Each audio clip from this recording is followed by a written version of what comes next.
आदरणीय दर्शकवृन्द नमस्कार। AP talk टाइममा स्वागत छ। म निरज राज जोशी। पछिल्लो समय सरकारका गतिविधिहरू सही तरिकाले अगाडि बढिरहेका छैनन्। देशमा महँगी बढ्यो, भ्रष्टाचारले सीमा नाग्न थाल्यो, कुशासन व्याप्त छ लगायतका विषयहरूले सामाजिक सञ्जालदेखि जनमानसमा पनि एक किसिमको आलोचना र तीव्र आक्रोश बढिरहेको छ। यही मेसोमा नेकपा एमाले पनि सरकारका यस किसिमका गतिविधिहरूलाई निगरानी गर्न र खबरदारी गर्न साथै चेतावनी दिनका लागि आन्दोलन र प्रदर्शनका कार्यक्रमहरू राख्न सुरु गरेको छ। आज एमाले काठमाडौँमा बृहत प्रदर्शनको एक किसिमको आन्दोलन र विरोध प्रदर्शनको कार्यक्रम राखेको छ। यस किसिमको कार्यक्रम राख्नु नेकपा एमालेका लागि आवश्यकता हो, बाध्यता हो, या यो मुख छोप्ने टालो मात्रै हो? आज हामी सरकारका पछिल्ला गतिविधि र नेकपा एमाले गरिरहेका साङ्गठनिक संरचना निर्माण र प्रशिक्षण कार्यक्रमहरू लगायतका विषयमा केन्द्रित भएर यो बसाइमा कुराकानी गर्ने प्रयासमा रहनेछौँ। हामीसँग हुनुहुन्छ नेकपा एमालेका उपमहासचिव एवं गण्डकी प्रदेशका पूर्व मुख्यमन्त्री पृथ्वी सुब्बा गुरुङ। उहाँलाई कार्यक्रममा स्वागत गर्ने अनुमति चाहन्छु। यहाँलाई स्वागत छ। धन्यवाद। मैले भूमिकामा भने जस्तै यो महँगी विरुद्धको प्रदर्शन नेकपा एमालेका लागि बाध्यता हो, आवश्यकता हो, या रहर हो? यो हाम्रो दायित्व पनि हो, यो आवश्यकता पनि हो। किनभने लोकतान्त्रिक व्यवस्थामा सत्ता पक्षले सरकार चलाउने हो हैन, र प्रतिपक्षले चाहिँ त्यसको खबरदारी गर्ने हो। सरकारले गरेका कामहरूको राम्रो काम गरेछ भने त्यसलाई रचनात्मक सहयोग गर्ने पनि हो। अब सरकारले गलत कामहरू गरेछ, देश जनताको हितको विरुद्धमा काम गरेछ, विकासको विरुद्धमा काम गरेछ, कुशासन लाद्न सुरु गरेछ भने त्यसको विरुद्धमा चाहिँ हामीले पहिलो कुरा त हामीले संसदमै गर्न खोजेका छौँ। यस्तो कुरा यो मुलुकलाई कुशासनतिर लैजानको लागि अर्थ मन्त्रालयमा बजेट निर्माण गर्दाखेरि जुन खालको चाहिँ दुर्गति भन्ने के भन्ने होइन, अधोगति देखियो, जुन खालको चाहिँ तपाईँको कुशासनको कालो बादल अर्थ मन्त्रालयमा मडारियो, यो चाहिँ हामीले संसद चलेको बेला भने संसदमा ज्यादा जोड दिएको हो। त्यस कारणले हाम्रै जोड बढ्दै गर्दाखेरि छानबिन समिति पनि बन्यो होइन। छानबिन समिति वास्तवमा चाहिँ संवैधानिक हिसाबले या अरू हिसाबले चाहिँ ठुलो म्यान्डेटरी केही पनि थिएन। त्यो अर्थमन्त्रीलाई चाहिँ कारवाही गर्ने चाहिँ म्यान्डेट त थिएन उसको होइन, उसले रिपोर्ट एउटा दिने भन्ने थियो। तर सभामुखले नै रुलिङ गरे हुनाले त्यो संसदको मर्यादामा भित्र रहेर संसदीय समिति जुन बन्यो, चालु अधिवेशन प्रतिनिधि सभाबाटै जुन चाहिँ संसदीय समिति बन्ने पर्थ्यो भने त्यो आफैमा एउटा चाहिँ सकारात्मक कदम पनि थियो। तर त्यसलाई चाहिँ अर्थ मन्त्रालयले, सरकारको अरू चाहिँ तहले, प्रधानमन्त्रीज्यूले यथोचित सहयोग नगरेको कारणले गर्दाखेरि त्यो जनताको आँखामा छारो हाल्ने काम चाहिँ गरे यिनीहरूले। त्यसबाट चाहिँ केही पनि निष्कर्ष निकालेन। र आजको दिनमा पनि जनताको मनमा या प्रतिपक्षको मनमा उठिरहेको प्रश्न चाहिँ निराकरण भएन। किन भएन भनेदेखि हामीलाई लागेकै छ बजेट बनाउँदाखेरि धाँधली भयो। बजेट बनाउँदाखेरि चाहिँ तपाईँको हाम्रो चाहिँ जो सूचना हुन्छ नि, सूचना चाहिँ पहिले नै चुहाएर अनि यो मुलुकको चाहिँ कमिसनखोरहरूको, भ्रष्टाचारीहरूको, दलाल पुँजीपतिहरूको स्वार्थ अनुरूप करको चाहिँ दायरा हेरफेर गर्ने, राजस्व दायरा हेरफेर गर्ने, त्यहाँ चाहिँ एकदमै गोपनीयता अपनाएको हुन्छ होइन। अर्थमन्त्री, अर्थ सचिव र त्यो तोडियो के अरे त्यहाँ लगाएका 2-3 जना कर्मचारीभन्दा अरू चाहिँ मान्छे प्रवेश हुँदैन। बजेट चाहिँ तपाईँको त्यहीँबाट चाहिँ निस्केर चाहिँ हामी चाहिँ के अरे संसदमा जाने हो अर्थमन्त्री, बिचमा तलमाथि खेलो खड्को गर्छ भनेर। यहाँ त हाक्का हाकी चाहिँ तपाईँको होइन, ती मैले भनेको व्यक्तिहरूको चाहिँ एजेन्ट चाहिँ को रूपमा रहेका मान्छेहरू चाहिँ तपाईँको यो नासुनै चाहिँ राखेर चाहिँ गऱ्यो भन्ने छ। यसको चाहिँ तपाईँको यो सबै यो कुशासनको विरुद्ध पनि हो हाम्रो। र दोस्रो कुरा चाहिँ अहिले संसद के अरे व्यवस्थित नभइरहेको स्थितिमा जनतालाई पनि हामीले खबरदारी गर्नुपर्ने होला, के अरे सुनाउनु पर्ने होला, सूचित गर्नुपर्ने होला।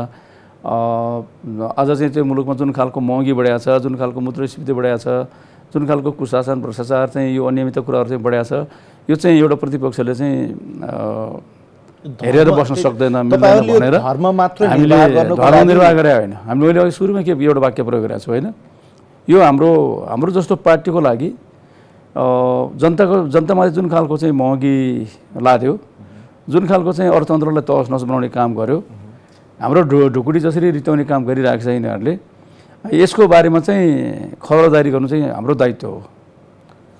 त्यस कारण चाहिँ त्यो खबरदारी गर्न, जनतालाई त्यो कुरो सूचित गर्न र यो अभियानमा जनतालाई पनि संलग्न गर्नको लागि आज मुलुकमा चाहिँ के आवश्यकता पर्यो भनेदेखि संसदबाट पनि यो कुराको समाधान नहुने भएपछि सडकमा आएर पनि जनतालाई त्यो कुरा सुनाउनु पर्छ। यो आवश्यकता हो, हाम्रो दायित्वको कुरा पनि यो मुलुक आवश्यकता कुरा हो। समितिको प्रतिवेदनमा तपाईहरु मौन बस्नुभयो भन्ने छ र अझ सञ्चार माध्यममा आएको, सामाजिक सञ्जालमा आएका कुराहरूलाई लिएर हेर्ने हो भने त नेकपा एमाले एम अधिकारी खोज्न सकेन, त्यस मानेमा त्यो सञ्चार मन्त्रीसँग त्यो चाहिँ अर्थमन्त्रीको विषयलाई साटपिट गर्यो। त्यो काठमाडौँको चाहिँ सोकल बुद्धिजीवीहरू भन्छु मैले, नेपालको सोकल बुद्धिजीवीहरू, सोकल पत्रकारहरूले बनाएको एउटा स्टन्टबाजी हो यो।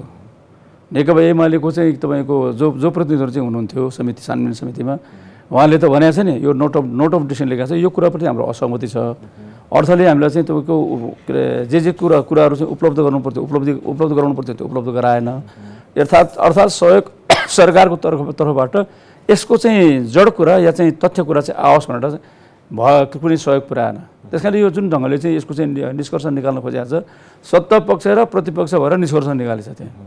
त्यस कारण सत्ता पक्ष मान्यहरू जो त्यहाँ बसे त्यसै पनि तपाईँको अर्थमन्त्रीलाई कसरी जोगाउने भन्ने, यो समस्याबाट कसरी के अरे उन्मुक्ति पाउने भन्ने विषयमै थिए। त्यस कारण हाम्रो गम्भीर असहमति छ भनेर हामीले भनेकै छौँ नि त्यहाँ त के नरसिंहबहादुर बजाएर ढोलक पिटाएर चाहिँ गर्ने कुरा त होइन। हामी चाहिँ एम अधिकारी त्यसमा त कुनै गोरु बेचेको सानो छैन। सत्ता पक्ष र गठबन्धनमा रहेका पार्टीहरूको बहुमत पुग्ने गरिकन विशेष छानबिन समिति बनायो, हामीहरूलाई अल्पमतमा राख्यो, त्यो त समिति बन्दै गरी तपाईँहरूले त्यसलाई विरोध जनाउनु पर्ने हो नि होइन? होइन, समिति बन्दै गर्दाखेरि हामीले विरोध पनि गरे हो।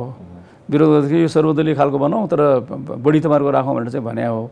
यो हाम्रो चाहिँ प्रेसरलाई पनि चाहिँ सम्बोधन गरेको जस्तो, तर आफ्नै के अरे त्यो रिपोर्ट चाहिँ आउँदाखेरि पनि आफ्नो पक्षमा आओस् भनेर चाहिँ बनाएको थियो नि त्यो। त्यतिखेर पनि हामीले विरोध गरेको। अब एमाले के गर्छ? यो सार्वजनिक रूपमा जनतासँग गएर जुन प्रदर्शन गर्दै हुनुहुन्छ, यस्तै किसिमको प्रदर्शन हामीले भन्ने त के कुरा हो भने मुलुक के अरे जनताबाट निर्वाचित सरकारलाई संवैधानिक चाहिँ अदालती कु गरेर, न्यायिक कु गरेर जसरी चाहिँ तपाईँको के अरे यो के अरे सरकार शेरबहादुर देउवाको नेतृत्वको चाहिँ यो परमादेश सरकार बन्यो, त्यही दिनदेखि चाहिँ जनताको चाहिँ अहिमतको चाहिँ खिलाफमा थियो यो कुरा। जनताले चुनावमा जे खालको चाहिँ अहिमत जाहेर गरेको थियो त्यो अहिमतको विरुद्धमा थियो यो कुरा। मुलुकको लोकतन्त्र, सङ्घीय लोकतान्त्रिक गणतन्त्रको विरुद्धमा थियो यो कुरा र मुलुकको विकास निर्माण र स्थिरताको विरुद्धमा थियो भने त्यतिखेरै भनेको हो हामीले होइन। तर आज चाहिँ तपाईँको त्यो सबै कुराहरू आज चाहिँ प्रकट भइरहेको छ। त्यस कारणले हामीले चाहिँ जनतालाई भन्नुपर्ने कुरा के छ भने आज चाहिँ जुन खालको चाहिँ समस्या जनताले भोगिरहेछ, एक मुठो चाहिँ साग पनि किनेर खान नसक्ने स्थितिमा जसरी जनतालाई पुर्याएको छ। अब गाडी चढेर चाहिँ हिँड्ने मान्छेहरू सबै साइकलमा हिँड्नुपर्ने या पैदल हिँड्नुपर्ने स्थिति चाहिँ सिर्जना भइसकेको छ होइन। विकास निर्माणको काम चाहिँ सबै ठप्प छन्। अनि यो सत्ता गठबन्धनको प्रदेश सरकारहरू के गर्छ? अब यो चाहिँ बहुवर्षीय योजनाहरू चाहिँ पुरा गर्नेतिर होइन, एउटा चाहिँ तपाईँको 5 लाख 10 लाख 20 लाख चाहिँ रकम बाँडेर आफ्नो कार्यकर्तालाई बाँडेर चाहिँ रकम चाहिँ सरकारको ढुकुटी रित्याउने काम चाहिँ गरिरहेको छ। यसकारणले यसले चाहिँ यसरी मुलुकमा चाहिँ जुन खालको चाहिँ अपारदर्शी, जुन खालको चाहिँ असमावेशी, जुन खालको चाहिँ तपाईँको के अरे यो एकाउन्टेबिलिटी विहीन जुन ढङ्गले यो चाहिँ सरकार चलिरहेछ नि, यो चाहिँ यो कुशासन सुरु भयो, यसको पनि सन्देश जनतालाई दिनु पऱ्यो हामीले। भ्रष्टाचारको चाहिँ के अरे सीमा नाग्यो, महँगीले सीमा नाग्यो, यो पनि हामीले जनतालाई सन्देश दिनुपर्छ हामीले। किनभने संसदबाट यो कुराको समाधान नभएपछि हामीले जनतालाई के अरे यो कुराको सन्देश दिनुपर्ने हुन्छ। त्यस कारणले पनि हामीले सरकारको यो चाहिँ गलत क्रियाकलापको विरुद्धमा जनतालाई सूचित गर्नको लागि पनि र त्यो हाम्रो दायित्वको कुरा थियो, आज मुलुकको आवश्यकताको कुरो, त्यस कारण हामी यसमा चाहिँ गएको। यो कुरा तपाईँहरूलाई थाहा भइरहँदाखेरि अर्थमन्त्री जनार्दन शर्माको पुनर्बहाली भएर उहाँ फेरि अर्थ मन्त्रालयमा हिजो पद बहाली गरिसक्नु भएको छ। अब नेकपा एमाले यदि छानबिन समितिको प्रतिवेदनमा असहमति राखेको छ, नोट अफ डिसेन्ट छ, तपाईँहरू महँगीका विरुद्ध र सरकारका गतिविधिका विरुद्ध जनतामा जाँदै हुनुहुन्छ भने संसदमा तपाईँहरू अर्थमन्त्री शर्मा उपस्थित भएको संसदको बैठकमा नेकपा एमालेका सांसद अनुपस्थित हुने गरिकन कडा शब्द भन्दा बहिष्कार गर्न हाम्रो के हुन्छ भने जनार्दन शर्मासँग हाम्रो कुनै बाप बैरी छैन। व्यक्तिलाई त हामी बाउको पालादेखिको या चाहिँ कुनै पालादेखिको चाहिँ उहाँ हाम्रो दुश्मन होइन, बैरी होइन हाम्रो। अहिले पनि जनार्दन शर्मा चाहिँ के अरे व्यक्तिगत रूपमा जनार्दन शर्माप्रति हाम्रो कुनै होइन। जनार्दन शर्मा एउटा यस्तो चाहिँ प्रवृत्ति बन्यो, मुलुकको अर्थतन्त्र चाहिँ के तहस नहस बनायो, त्यही प्रवृत्तिका विरुद्ध संसदमा नारिएर बस्नुहुन्छ कि विरोध गर्नुहुन्छ भन्ने मेरो होइन। संसदमा त अब यसो हुन्छ नि, तपाईँले चाहिँ विरोधको चाहिँ कुरा पनि के हुन्छ भने जनार्दन शर्मालाई चाहिँ बहिष्कार गर्यो भने विरोध हुन्छ नत्र हुँदैन भन्ने टाइपको चाहिँ प्रश्न गर्ने हो भने त अब एउटा व्यक्तिको लागि चाहिँ पछि लागेर चाहिँ सधैँ विरोधी गरिराख्ने चाहिँ त्यसको भनिराख्ने कुरा चाहिँ हुँदैन। हामीले चाहिँ आफ्नो काम चाहिँ जसरी समस्या समाधानको लागि जे कुराहरू चाहिँ गऱ्यौँ त्यो चाहिँ समाधानको दिलतिर गएन। त्यस कारण अब त जनताकै सामु जानुपर्ने भयो कि यो चाहिँ तपाईँको जनार्दनले चाहिँ हिजो चाहिँ तपाईँको जनार्दनको दोषी देखिएन, त्यस कारणले जनार्दनलाई चाहिँ मुख्यमन्त्री बनायौँ भनेर चाहिँ जसरी प्रधानमन्त्रीज्यू र चाहिँ पार्टीको अध्यक्षले चाहिँ भन्नुभएको छ नि, उहाँहरूले हार्नुभयो, जनार्दनजीले जित्नुभयो, माओवादी केन्द्रले हार्यो, कङ्ग्रेसले हार्यो, यो सरकारले हार्यो भन्नुपर्छ हामीले। किनभने चाहिँ तपाईँको छानबिन समितिले जे रिपोर्ट पेस गरेको छ, छानबिन समितिको रिपोर्टबाट चाहिँ रिपोर्ट जसरी आए पनि जस्तो आए पनि जनताले त्यो कुरा चाहिँ पत्याएको छ। त्यहाँ चाहिँ तपाईँको कुशासनको काम त भएकै छ, अनियमित त भएकै छ, पद्धति मिचेकै छ, कानुन मिचेकै छ, जनताको हित विरुद्धमा काम भएकै छ भन्ने कुरामा त प्रतिपक्ष पनि र नेपाली जनता पनि त्यही कुरामा चाहिँ के अरे अडानमा छ नि, त्यही विश्वासमा छ नि। अडानको स्पष्ट भावभङ्गी कसरी देखिन्छ त? त्यो त जनता त्यसको विरुद्धमा चाहिँ अहिलेसम्म चाहिँ जनार्दन शर्मा चाहिँलाई मन्त्री बनाउँदाखेरि खुसी कति भएको छ? यो कुरा ठिक काम गर्यो भनेर कसैले भनेको छ? कसैले भने होइन, कसैले भने होइन। यो रिपोर्ट चाहिँ ठिक ल्यायो भनेर कसैले भने होइन, होइन। र प्रधानमन्त्री शेरबहादुर देउवाले आफ्नो सत्ता टिकाउनको लागि सौदाबाजी गरिराखेको छ, लेनदेन गरिराखेको छ भन्ने कुरा मात्रै जनतामा गइरहेको छ। र यो चाहिँ तपाईँको अनि अर्थमन्त्री जनार्दन शर्माले चाहिँ तपाईँको अर्थ मन्त्रालय बजेट बनाउँदाखेरि हिनामिना गरेको यो चाहिँ तपाईँको नियम कानुन मिचेको पद्धति मिचेको भन्ने कुरा पनि होइन भन्ने कुरा कसैले विश्वास गरे होइन। अब नि अर्को एउटा प्रसङ्ग आउँछ कि भर्खरै मात्र सङ्घीय संसदको दुईटै सदनले नागरिकता विधेयक पारित गर्यो। त्यसमा तपाईँहरूले असहमति जनाउनु भएको त्यसका केही प्रावधानहरूमा। हिजो तपाईँहरूले अध्यादेश मार्फत ल्याएको विधेयकमा पनि त्यस्तै किसिमको प्रावधानहरू थिए। आज असहमति जनाउनु नेकपा एमालेको डबल स्ट्यान्डर्ड भयो भन्दैछन्। यसमा तपाईँ होइन, त्यसमा हामीले ल्याएको र अहिले यिनीहरूले चाहिँ संशोधन गरेर पास गरेकोमा धेरै अन्तर छ नि, होइन? कसरी? किनभने यो सत्तारूढ चाहिँ पार्टीका मान्यहरूको चाहिँ तपाईँको बलैले चाहिँ उनीहरूले त्यसमा समर्थन गरेर एउटा कुरा होला, होइन? तर धेरै मान्यहरूको पनि यो अहिले जसरी एउटा चाहिँ निर्देशनमा कसैको इसारामा हतारमा संशोधन गरेर जसरी ल्याएको छ त्यो सबैले त्यो त सँगै गरिरहेछ नि। त्यो त एउटा चाहिँ शक्तिको इच्छामा चाहिँ उसको चाहिँ के अरे स्वार्थमा यो कामहरू गरिरहेको छ। किनभने खुलम रूपमा चाहिँ तपाईँको टेन्डर खोल्यो बिजेपीले दिल्लीमा, नेपालको प्रधानमन्त्री अब को हुने, कसरी प्रधानमन्त्रीहरू मिलिजुली गरेर खाने, टेन्डर खोल्यो। त्यो टेन्डर चाहिँ हाल्न चाहिँ नेपालको चाहिँ दुईवटा ठुला चाहिँ सत्तारूढ दलका नेपाली कङ्ग्रेसका र चाहिँ नेकपा माओवादी केन्द्रका दुईजना नेताहरू चाहिँ गएर त्यहाँ चाहिँ तपाईँको के अरे लेनदेन गरो, बोलकबोल गरेर आयो, होइन? बोलकबोल गरेर आयो। अनि त्यहाँदेखि चाहिँ हाम्रो चाहिँ के अरे एकजना नेतालाई चाहिँ अब प्रधानमन्त्री हुने फेरि इच्छा चाहेर भइरहेछ, बाहिर पनि आइरहेछ त्यो कुरा। त्यो त चाहिँ के अरे बाख्रा कराउनु र बाघ हराउनु चाहिँ मात्रै भएको होइन नि, यो त सबै कुरोले मिलेको छ नि, होइन? त्यही त त्यसको जस एमाले लिन पाएन भन्ने एमालेको होइन। जस एमाले लिन पाएन, जस किन चाहियो हामीलाई? त त्यो नागरिकता विधेयक चाहिँ एउटा चाहिँ मुलुकको संवेदनशीलतासँग राष्ट्रियतासँग जोडिएको पनि विषय भएको हुनाले हामी चाहिँ जुन खालको चाहिँ भौगोलिक राजनीतिक स्थितिमा चाहिँ अवस्थित छौँ, त्यो स्थितिमा चाहिँ हाम्रो सिमाना खुला छ। हाम्रो सांस्कृतिक रूपले तपाईँको जातीय रूपले सदियौँदेखि चाहिँ हाम्रो चाहिँ भारत र नेपालको बिचको जे चाहिँ सम्बन्ध छ त्यसले गर्दाखेरि चाहिँ तराईमा चाहिँ तपाईँको खुला सिमाना या विसा नलाग्ने प्रणालीले गर्दाखेरि जसरी आवजावत मान्छेहरू गरिरहन्छन्, जसरी चाहिँ तपाईँको पारी गएर चाहिँ त्यो के अरे अब नागरिकता लिने कुरा त त्यति हुँदैन होला, तर वारी गएर 36 सालदेखि यता घटना हुँदाखेरि कति चाहिँ मान्छेहरूले चाहिँ कतिपय यही कुरोले गर्दाखेरि दुःख पाइरहेका छन्। त्यहाँको चाहिँ हाम्रो चाहिँ नागरिकहरूले दुःख पाइरहेका छन् नागरिकता नपाएर। कतिपय चाहिँ तपाईँको अब त ज्वाइँ पनि हाल्छ नि, नेपालको नागरिक भन्ने ज्वाइँ भन्ने, अनि फेरि चाहिँ तपाईँको नागरिकता पाएपछि छोडिदिने, यस्तो सबै कुराहरू चाहिँ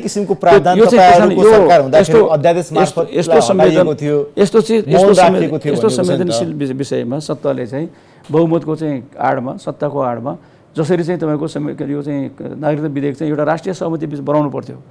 हामीसँग कहिले बसेन उनीहरू, सब के अरे अरू प्रतिपक्षी दलहरूसँग कहिल्यै बसेन। एउटा राष्ट्रिय सहमति हुनुपर्छ। यो चाहिँ तपाईँको कुनै चाहिँ के अरे महाकाली सन्धिको के अरे भएको बेला जस्तो या चाहिँ कुनै प्राकृतिक स्रोत साधनमा चाहिँ के अरे राष्ट्रिय सहमति चाहिन्छ भने जस्तो राष्ट्रिय सहमतिको आधारमा चाहिँ हाम्रो चाहिँ के अरे नक्सा पनि के अरे संशोधन भएको हो नि त। सबै चाहिँ संसदको चाहिँ एक मात्रै चाहिँ पारित गरायो भने थियो। त्यस्तै खालको यो नागरिकता पनि त्यस्तै संवेदनशील विषय थियो हाम्रो। त्यो नागरिकतामा हाम्रो चाहिँ के अरे सहमति हुनुपर्थ्यो, छलफल हुनुपर्थ्यो, संवाद हुनुपर्थ्यो। कहिले भयो जबरजस्ती चाहिँ तपाईँको जसकाबाट चाहिँ संशोधन प्रस्ताव लिएर आए, संशोधन प्रस्ताव जसले चाहिँ के अरे दर्ता गर्यो, दर्ता गरेर चाहिँ तपाईँ टेबल गरेर चाहिँ अगाडि बढाउने काम गर्यो। त्यस कारणले गर्दाखेरि यो त त्यही चाहिँ तपाईँको जे बोल कबुल गरेको छ बोल कबुल राष्ट्रिय हितमा चाहिँ गरिएको काम हो भन्ने कुरा त धेरैले भनेको। तपाईँहरूको असन्तुष्टि यो प्रक्रिया संसदीय प्रक्रिया पुरा नगरेकोमा हो कि नागरिकता विधेयक प्रावधानहरूमा असहमति हो? विधि प्रक्रियामा त होइन नि, विधि प्रक्रियामा त कहिले कहिले फास्ट ट्र्याकमा जान सक्छ नि। जसरी हतार गरे जुन चाहिँ नियतका साथ हतार गरे नि त्यो नियतप्रति हाम्रो आशंका हो नि, हाम्रो गठबन्धनको तर्क के छ भन्दा त्यहाँ त्यो भित्रको चाहिँ के अरे विषयवस्तुसँग हाम्रो आपत्ति हो नि, हाम्रो असहमति हो नि। जसरी ल्याए जसरी ल्याउनु खोज्यो त्यो चाहिँ असहमति हो नि। कुनै कतिपय कुराहरू चाहिँ तपाईँको हाम्रो पनि के असहमति भएको, उनीहरू पनि केही न केही असहमति भएको चिज त छलफलबाट चाहिँ के अरे सम्बोधन गर्न सकिन्थ्यो होइन।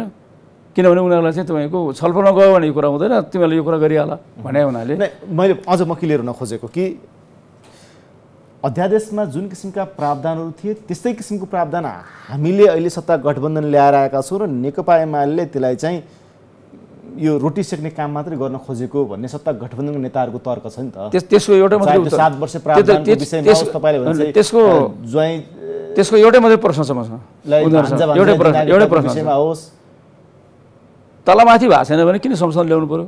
त्यो त विधेयक त अलरेडी चाहिँ तपाईँको संशोधन पहिला नै चाहिँ टेबल भएको थियो, के अरे पेश भएको थियो। संसद सचिवालय त पहिला नै पेश भयो भने अघिल्लो सरकार पालामा होइन, त्यही छलफल गरेर त्यही पास गरे अब त किन अतिरिक्त किन ल्याउनु पर्यो? अर्को किन ल्याउनु पर्यो?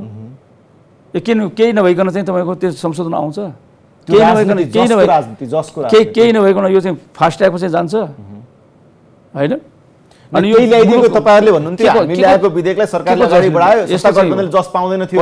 कसैले टेन्डरमा गयो, टेन्डरमा यही कुरा भन्यो, उसको त एजेन्डा हो नि त्यो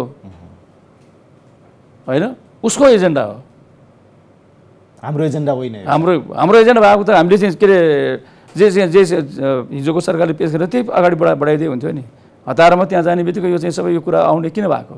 राजनीति फेरि जस र अपजसको खेल, जसको गोतिलो काम गरे पो जस पाउँछ, अघिल्लो काम गरे के जस पाउँछ? अहिले जस पाउँछ, जस पाउँछ भन्नु ठान्यो। त्यसरी जस र अपजसको कुरा नि अब चाहिँ बोलकबोल गर्ने चाहिँ शक्तिसँग तमसुक गरेपछि तमसुक गर्नेले चाहिँ तपाईँको के अरे ब्याज त तिर्नुपर्छ नि, बेला बेलामा ऋण त तिर्नुपर्छ नि। तपाईकै सबैलाई सापट लिने तिर्या हो भन्ने कुरा नेपालीले आशंका गर्यो भने हामीले आशंका गर्यो भने उहाँहरूको उत्तर के हुन्छ? त्यो चाहिँ गरेर आएका नेताहरूसँग भनौँ या तपाईँकै शब्दलाई सापट लिएर नेकपा माओवादी केन्द्रका अध्यक्ष पुष्पकमल दाहाल प्रचण्डसँग चुनावी बोलकबल नेकपा एमाले गर्छ कि गर्दैन? अब होइन, त्यो त यस्तो हुन्छ, हामी चाहिँ उहाँहरू के गर्नुहुन्छ थाहा छैन। उहाँहरू त अहिलेसम्म भनिरहेको छ एमालेसँग मिल्दैन है भनेर। उहाँले अस्ति माधव नेपालजीले उहाँहरूको चाहिँ कुरा माधव नेपालजीको या प्रचण्डजीको या कङ्ग्रेसको अरू नेताहरूको या चाहिँ अरू नेताहरूको बेला बखतमा कुरा त अप एन्ड डाउन भइरहेकै छ। पोखराबाट फर्केपछि प्रचण्डले चाहिँ चुनावको चाहिँ चुनाव सकिएको लगत्तै के भन्नुभएको थियो? अब हामी चाहिँ यो चाहिँ सधैँ निरन्तर रहनुपर्छ भन्ने छैन भन्नुभएको थियो होइन। फेरि पनि अर्को के भन्नुभएको थियो माधव नेपालजीले? काङ्ग्रेसले साह्रै मातियो, काङ्ग्रेस साह्रै मातिन थाल्यो, एकलोटी गर्न थाल्यो। एकलोटी चाहिँ केपी ओलीले एकलोटी गऱ्यो भने हामी केपी ओली विरुद्धमा चाहिँ लागेको मान्छेहरूले अब काङ्ग्रेस एकलोटी सहन्छौँ, हामी काङ्ग्रेसलाई देखाइदिन्छौँ, हामी देखाइदिन्छौँ भनेको थियो। पछि पनि यो काङ्ग्रेसले चाहिँ अलिकति चाहिँ तपाईँको आफ्नो एकलोटी गर्यो, हामीलाई कुनै ठुलो उपलब्धि भएन भन्ने कुरा त अहिले पनि प्रचण्डजीलाई लगाइरहेकै छ कमरलाई। उहाँले पनि बेला बेला भन्नुहुन्छ। बेला बेला यो कुरा भन्ने बिचमै फेरि चाहिँ तपाईँको बोलकबलको कुरा आइहाल्यो। बोलकबलको कुरा आएपछि त्यसरी फेरि चाहिँ तपाईँको कुरा अर्को आउँछ होइन। त्यस कारण यो त उहाँहरूको चाहिँ तपाईँको पहिलेको चाहिँ नेकपा हुँदाखेरिको सचिवालयको 5 जना चाहिँ नेताहरू बेला बेला बसिरहेको पनि छ। यो चाहिँ तपाईँको समाजवादी केन्द्रको पनि कुरा आउँछ। यो समाजवादी केन्द्र चाहिँ हुने चाहिँ कुरा चाहिँ बनाउने कुरा चाहिँ के होला भनेदेखि अब काङ्ग्रेसलाई गर्दाखेरि पनि अलि एकीकृत भएर गयो भने काङ्ग्रेससँग बार्गेनिङ पावर चाहिँ बढी हुन्छ भन्ने पनि सक्छ। अब एमालेसँगै चाहिँ तपाईँको मिल्नु पऱ्यो भने एमालेसँग पनि हामीले बार्गेनिङ पावर अलिक बढ्छ भन्ने पनि कुरा होला। प्रचण्ड र माधव कुमार नेपालको जुन स्टन्टबाजी चलिरहेको छ त्यो स्टन्टबाजीमा नेकपा एमाले स्ट्यान्ड दिन्छ कि दिँदैन भन्ने कुरा होइन। स्ट्यान्ड दिन्छ हाम्रो त हामीले मैले अब पार्टीले त अहिले नै चाहिँ तपाईँको यो अब सत्ता गठबन्धन तोड्नै पऱ्यो यस्तो गर्नै पऱ्यो भन्ने निर्णय त गरेको छैन। तर मैले चाहिँ व्यक्तिगत रूपमा भन्ने गरेको छु के छ भने यो कुशासन हेरिराख्ने हो भने यो सत्ता गठबन्धनलाई जान दिनु पऱ्यो। यो राष्ट्रियतामाथिको जे चाहिँ सङ्कट मुलुकले निम्ताइरहेको छ हाम्रो असमान परराष्ट्र नीतिमा जे खालको सङ्कट चाहिँ ल्यायो यिनीहरूले राष्ट्रिय हित विरोधी विदेशी सेनालाई नेपालमा ल्याउने खालको जुन खालको कामहरू यिनीहरू गरिरहेछ यो चाहिँ तपाईँको रोक्ने हो भने राष्ट्रियताको पक्षमा लाग्ने हो मुलुक चाहिँ स्वतन्त्र भएर बस्ने हो भने र हाम्रो असमान परराष्ट्र नीतिलाई बरकरार राख्ने हो भने यो गठबन्धन तोड्नु पऱ्यो। यो विकास निर्माणको काममा जुन खालको चाहिँ अस्थिरता भइरहेछ जुन खालको लुटपाट मचिरहेछ बजेटमा यसलाई रोक्ने हो भने यो गठबन्धन तोड्नु पर्यो। तपाईँहरूको पहिलो शर्त मैले भनेको हो त्यो तपाईँको पार्टीका यो सबै प्रवृत्तिको रोक्नु पऱ्यो भन्ने कुरा त छ। यो प्रवृत्ति रोक्ने हो भने यो गठबन्धन यसरी जान दिनु भएन। त्यसकारणले वामहरू गठबन्धन हुनु पऱ्यो भन्ने छ मेरो चाहिँ। तपाईँ त्यसमा लागिरहनु भएको छ सार्वजनिक रूपमा पनि बोल्नु भएको छ कि वाम तालमेल नगरिकन या एकता नगरिकन अब वाम या कम्युनिस्ट शक्तिलाई बचाउन सकिँदैन भन्ने पनि छ तपाईँको केही हदसम्मको तर्क। तपाईँ त्यसमा लागिरहनु भएको छ त्यो तपाईँको निरन्तरको प्रयास कहाँ पुग्यो? होइन अहिले बिचमा म पोखरातिर लागेँ होइन। त्यस कारणले अहिले चाहिँ मैले मेरो गति यही ठाउँ पुग्यो भनेर भन्न सक्ने ठाउँमा छैन। तर यो चाहिँ फेरि पार्टीले आधिकारिक रूपमा निर्णय गरेर विभिन्न पार्टीहरूले चाहिँ अब यो गठबन्धनको लागि चाहिँ कुराकानी गर्ने सत्तारूढ गठबन्धन भएको त निर्णय गर्नै पर्ने आफै हामी चाहिँ छौँ भनेर राखेको छ। कङ्ग्रेसले एउटा निर्णय गर्यो गठबन्धन तोड्दैनौँ हामी भनेर भनेको छ। त्यो यताबाट चाहिँ अलिअलि कुरा आएपछि आतङ्कित भएर निर्णय गरे त्यसले आश्वस्त पार्न लाउनलाई चाहिँ हामी चाहिँ तिमीहरूकै पक्षमा छौँ है भनेर। तर हामीले चाहिँ के भनेको छौँ भनेदेखि यो गठबन्धन तोड्ने भने भएन भने कम्युनिस्ट सकिन्छ भन्ने होइन। यो चुनावपछि अहिले यो चाहिँ तपाईँको उदाहरणको लागि स्थानीय तहको चुनावमा गठबन्धन भएरै गयो। हामी चक्रव्यूहमै पऱ्यौँ हामी घेराबन्दीमै पऱ्यौँ हामी एक्लै लड्यौँ होइन।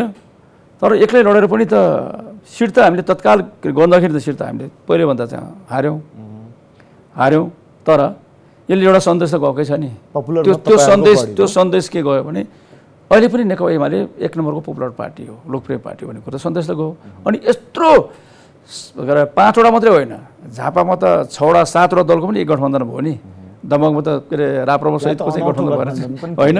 त्यस कारण भयभरको नेपालको पार्टीहरूको गठबन्धन भएर नेकपा एमालेको विरुद्धमा लाग्दाखेरि पनि धेरै तल चाहिँ फरक चाहिँ होइन नि त। हामी परेर बल्ल बल्ल जित्यो भने उनीहरूले र जुन खालको शक्ति आर्जन भोटको हिसाबले जुन खालको चाहिँ भोट चाहिँ एमालेको चाहिँ आयो। अब मैले यसो भन्नुपर्ने होला सत्ता गठबन्धन एउटा पार्टी नेकपा एमाले अर्को पार्टी भन्दाखेरि चाहिँ गठबन्धनले जित्यो एमाले दोस्रो भयो। तर एक्लै हिसाब चाहिँ सबै हिसाब गर्दाखेरि पनि नगर प्रमुखहरूको चाहिँ के अरे हिसाब गर्ने भने हामी सबभन्दा बढी मत हाम्रै छ। वडा अध्यक्षहरू गाउँपालिका अध्यक्षहरू वडा अध्यक्षहरू चाहिँ गर्ने पनि हाम्रो त्यो त पपुलर मत हो नि त्यहाँको मत हो नि होइन। त्यस कारणले त्यो हिसाबले भन्दाखेरि यत्रो ठुलो सत्ताको धाँधली यत्रो ठुलो चाहिँ सत्ताको चाहिँ पैसाको खोलो बगाएको धाँधलीको कुनै सीमा छैन। कर्मचारी 2008 सालको चुनाव बाहेक अरू सबै चुनावहरूभन्दा यसपटक चाहिँ ठुलो धाँधली भयो। सत्ताको चलखेल भयो कर्मचारीको दुरुपयोग भयो प्रहरी प्रशासन नाङ्गो रूपमा लागे सिडीहरू नाङ्गो रूपमा लाग्यो होइन। यत्रो गर्दाखेरि पनि नेकपा एमालेको जुन चाहिँ तपाईँको मत आयो त्यो भनेको त अर्को कोणबाट हेर्दाखेरि त यो त कसै गरे पनि नेपाली के अरे च्याप्टरलाई क्लोज गर्न किन नसकिरहेको सार्वजनिक रूपमा किन भन्न नसकेको मेरो अन्तिम प्रश्न तपाईँलाई भन्नाले वाम गठबन्धनको च्याप्टर जसरी प्रचण्डले हिजो अस्ति मात्रै अब यो क्लोज भयो यतातिर छलफल नगर्नुहोस् काङ्ग्रेससँगै अगाडि जाने हो पार्टी कार्यकर्तालाई भन्नुभयो त्यसै गरी नेकपा एमाले त्यो च्याप्टर किन क्लोज नगर्दिन? उहाँले च्याप्टर क्लोज गरे पनि त्यो क्लोज हुँदैन।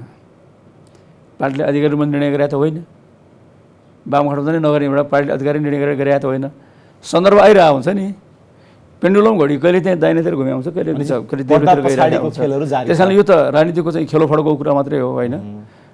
त्यस कारणले अहिले पनि वाम गठबन्धनको चाहिँ ढोका बन्द भयो भन्ने लाग्दैन मलाई कि दुईटै पार्टीमा एकीकृत समाजवादीमा पनि माओवादी केन्द्रमा पनि अब चाहिँ वामपन्थीहरूको गठबन्धन नभइकन हुँदैन भन्ने कुरो चाहिँ भोट हाल्ने पनि बढी हुन्छ। नेतृत्व कहाँ छ बेलुकी एउटै कुरा हो। त्यस कारणले फेरि पनि वाम गठबन्धनको सम्भावना तरेको छैन। हस्, कार्यक्रममा आएर यति कुरा राखिदिनु भयो, त्यसको लागि तपाईँलाई धन्यवाद। दर्शकबिन्दु आउनुहुन्थ्यो नेकपा एमालेका उपमहासचिव तथा गण्डकी प्रदेशका पूर्व मुख्यमन्त्री पृथ्वी सुब्बा गुरुङ। आजको एपी टक टाइमको समय सकिएको छ, बिदा दिनुहोस्, नमस्कार।